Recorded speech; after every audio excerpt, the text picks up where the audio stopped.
This is obviously the heart of the Battle of the Butchers, is where it all started, and this is the Doubles Butchery Challenge. Together as a team, they are faced with a challenge. Probably starts with a side of pork and maybe a whole lamb, and also some chickens and some beef primal cuts. And these two butchers have got 2 hours to prepare and to make all those primal cuts into a finished display, and the products are actually ready for retail sale. There's a number of things that the judges are looking for. So it's quite a big challenge for them. You know, 2 hours is not long to deliver the best results. They've got to work together.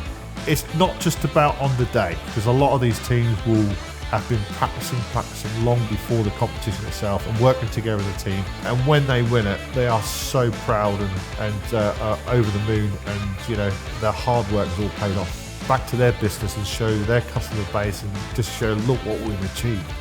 And that is massive for an independent retail butcher.